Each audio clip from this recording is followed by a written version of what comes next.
നല്ലവരാണെങ്കിൽ നിങ്ങളുടെ കൂടെ മലക്കുകൾ ഉണ്ടാകും, നിങ്ങളുടെ മുന്നിൽ മലക്കുകൾ ഉണ്ടാകും, നിങ്ങളുടെ പിന്നിലും മലക്കുകൾ ഉണ്ടാകും. നിങ്ങൾക്ക് വേണ്ടി മലക്കുകൾ അല്ലാഹുവിനോട് ഇസ്തിഗ്ഫാർ നടത്തും. ബഹുമാനപ്പെട്ട റസൂലുള്ളാഹി സ്വല്ലല്ലാഹു അലൈഹി വസല്ലമ തങ്ങൾ പറയുകയാണ്, മനുഷ്യരുടെ കൂടെ മയ്യിത്തിന്റെ കൂടെ അല്ലാഹുവിന്റെ മലക്കുകൾ ഇങ്ങനെ സഞ്ചരിച്ചു കൊണ്ടിരിക്കുകയായിരിക്കും. ആ സഞ്ചരിക്കുന്ന മലക്കുകൾ ഈ മയ്യിത്തിനെ നോക്കിക്കൊണ്ട് പറയുകയാണ്, മാ ഖദ്ദമ ഫുലാൻ, ഈ മനുഷ്യൻ ഇനിയുള്ള ജീവിതത്തിന് വേണ്ടി എന്താണ് മുൻപേ ചെയ്തു വെച്ചിരിക്കുന്നത്? ഇന്നൽ മലായികത തംശി അമാമൽ ജനാസ, മയ്യിത്തിന്റെ കൂടെ ആളുകളെക്കാൾ കൂടുതൽ മലക്കുകൾ ഉണ്ടാകുമെന്നാണ്. നല്ലവനാണെങ്കിൽ നല്ല മലായികത്തായിരിക്കും. നിങ്ങൾക്കറിയുമോ, ബഹുമാനപ്പെട്ട സഅദ് ബിൻ മുആദ് റളിയല്ലാഹു തആല അൻഹു വലിയ മഹാനല്ലേ, ബദറിന്റെ യുദ്ധക്കളത്തിലേക്ക് റസൂലുള്ള പോകുമ്പോ നിങ്ങൾക്കറിയാമല്ലോ, യുദ്ധം ചെയ്യാനല്ല റസൂലുള്ള പോകുന്നത്.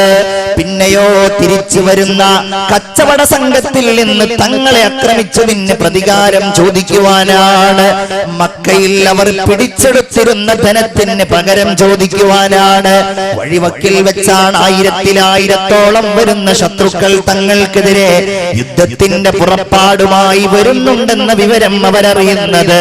ഹബീബായ നബി തിരുമേനി കൂടെയുള്ളവരോട് ചർച്ച ചെയ്യുകയാണ്, സ്വഹാബികളെ, ഇതാ നമുക്കെതിരായി പുറപ്പെട്ടിരിക്കുന്നു, നിങ്ങൾക്ക് എന്താണ് പറയാനുള്ളതെന്ന് ചോദിക്കുമ്പോ അബൂബക്കർ റളിയല്ലാഹു അൻഹുവും ഉമർ റളിയല്ലാഹു അൻഹുവും എഴുന്നേറ്റ് നിന്നുകൊണ്ട്, യാ റസൂലല്ലാഹ്, അങ്ങേക്ക് വേണ്ടി ഞങ്ങൾ മരിക്കാൻ തയ്യാറാണ്. ഹബീബായ നബിയുടെ മുഖം വല്ലാതെ വിവർണമായി.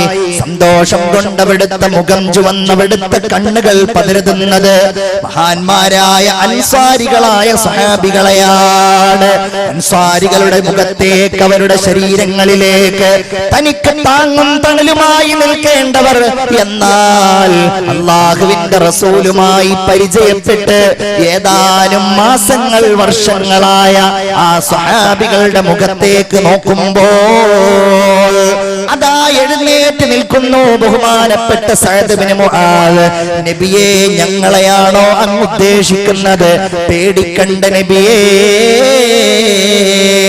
അങ്ങേ ഞങ്ങൾ സംരക്ഷിക്കുവാൻ തയ്യാറാണ്. ഞങ്ങളുടെ ധനത്തെക്കാളും ഞങ്ങളുടെ സന്താനങ്ങളെക്കാളും ഞങ്ങൾ അങ്ങേ സംരക്ഷിക്കാൻ തയ്യാറാണ് യാ റസൂലല്ലാഹ്.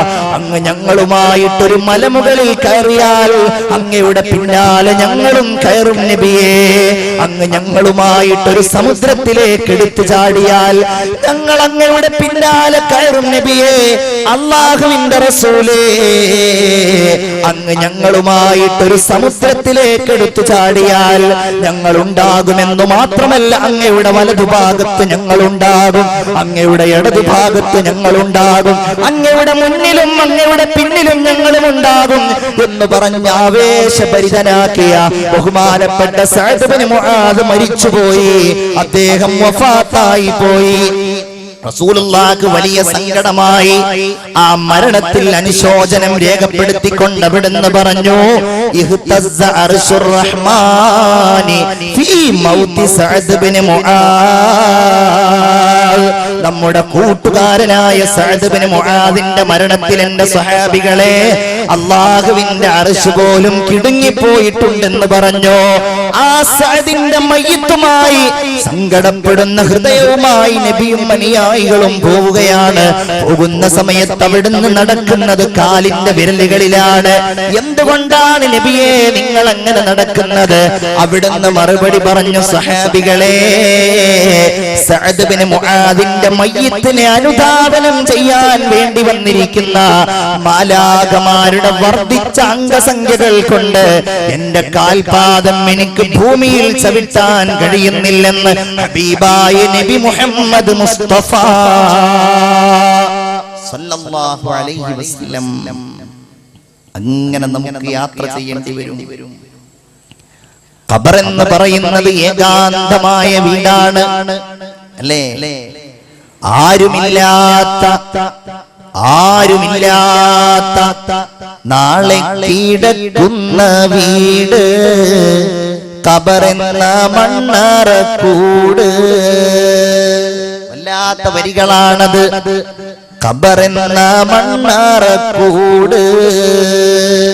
നിങ്ങളൊക്കെ കിടക്കുന്ന കിടപ്പറയെ കുറിച്ചൊന്ന് ഓർത്തു നോക്കൂ. നമ്മുടെ മെത്തകളെ കുറിച്ചൊന്ന് ആലോചിച്ചു നോക്കൂ. നമ്മുടെ വീടിന്റെ വിശാലതയെ കുറിച്ചും റൂമുകളുടെ വിസ്താരത്തെ കുറിച്ചും ചുമരുകളെ കുറിച്ചും ഫാനിനെ കുറിച്ചും ഒന്ന് ഓർത്തു നോക്കൂ. എന്നാൽ ഖബറിന്റെ ഭീകരമായ അവസ്ഥയുണ്ടല്ലോ, അത് വല്ലാത്ത ഭീകരമായ ഒരു രംഗം തന്നെയാണ് എല്ലാവർക്കുമുള്ളത്.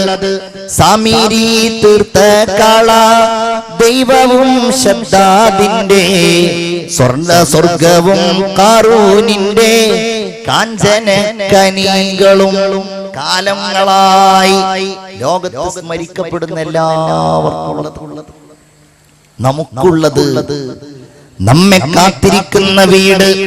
സ്നേഹമുള്ളവരെ, ആ ഖബർ ഞാൻ ഇന്നലെ സൂചിപ്പിച്ചതുപോലെ നമ്മൾ നന്മയുള്ളവരാണെങ്കിൽ നമുക്ക് വേണ്ടി അല്ലാഹു ഖബർ സ്വർഗമാക്കി പരിവർത്തിപ്പിക്കുന്നതാണ്.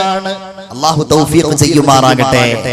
അതാണ് അവിടുന്ന് പറഞ്ഞത്, അൽ ഖബ്റു ഇമ്മാ റൗളത്തും മിൻ റിയാദിൽ ജന്ന. ഒന്നുകിൽ ഖബർ സ്വർഗ്ഗത്തോപ്പുകളിലെ ഒരു തോട്ടമായിരിക്കും, ഔ ഹുഫ്റത്തും മിൻ ഹുഫരിൻ നീറാൻ,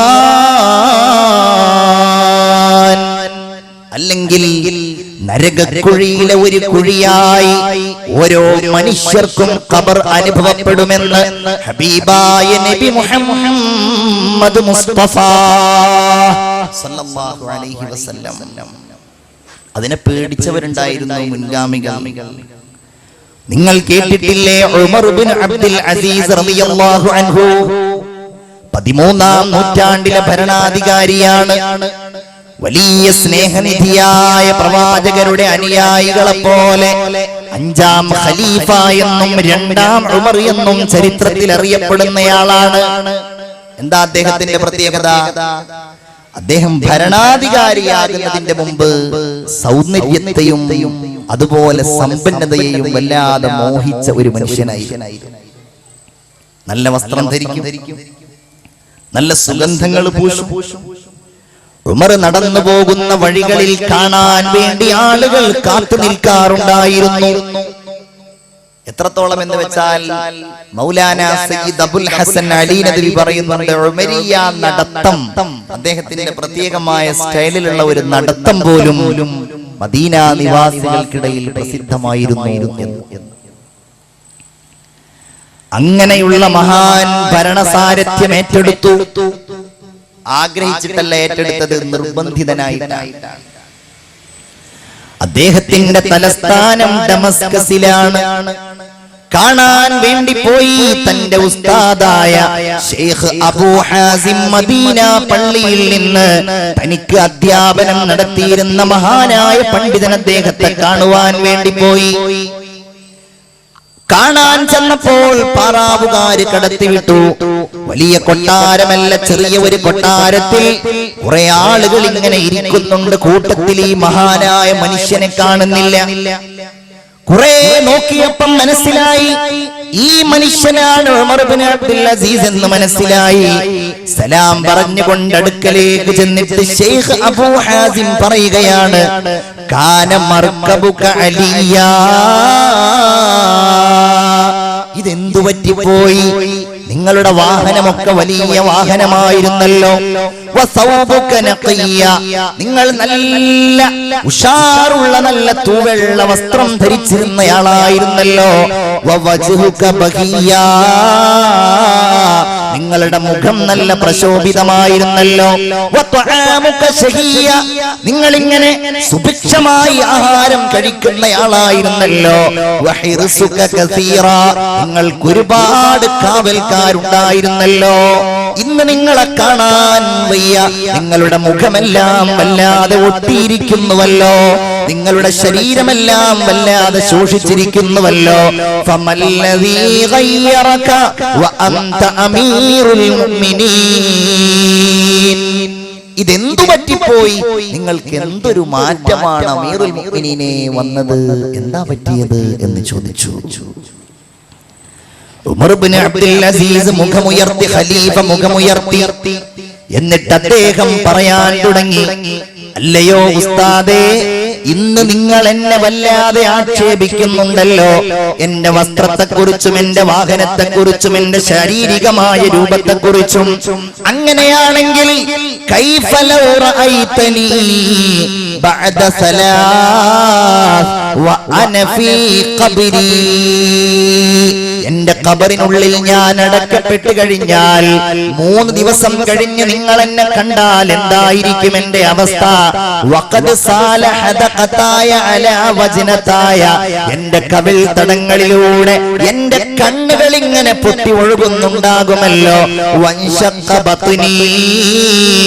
എന്റെ വയറെല്ലാം പിളർന്ന് വജറത്തി ദീദാനു ഫീ ബദനി.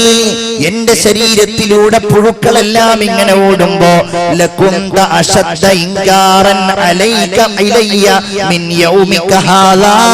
എന്റെ മാംസളമായ മുഴുവൻ ഭാഗങ്ങളും ഇങ്ങനെ കൊഴിഞ്ഞ് കൊഴിഞ്ഞ് പൊഴിഞ്ഞ് വീണെന്നെ നിങ്ങൾ കണ്ടാൽ ഇന്ന് നിങ്ങൾ എന്നെ ആക്ഷേപിക്കുന്നതിനേക്കാൾ വലിയ ആക്ഷേപം അന്ന് നിങ്ങൾ എന്നെ ചെയ്യുമല്ലോ. അതുകൊണ്ടാണ് ഞാൻ ഇങ്ങനെയായത്. നിങ്ങളല്ലേ എന്നെ പഠിപ്പിച്ചത് ഒരു ഹദീസ്, ഇന്ന ബൈന ഐദീകും അഖബതൻ കഊദാ. ഒരിക്കലും വിട്ടുകടക്കൽ പ്രയാസമായ ഒരു വലിയ വഴി തടസ്സം നിങ്ങൾക്ക് വരാനുണ്ട്. ആ വഴി തടസ്സം ലൻ യുജവ്വിസഹാ ഇല്ലാ കുല്ലു മാമിരിൻ മഹ്സൂൽ. പടച്ചവനുള്ള ഇബാദത്തിലായി ഭൗതികമായ താല്പര്യം വെടിഞ്ഞ് ശാരീരികമായ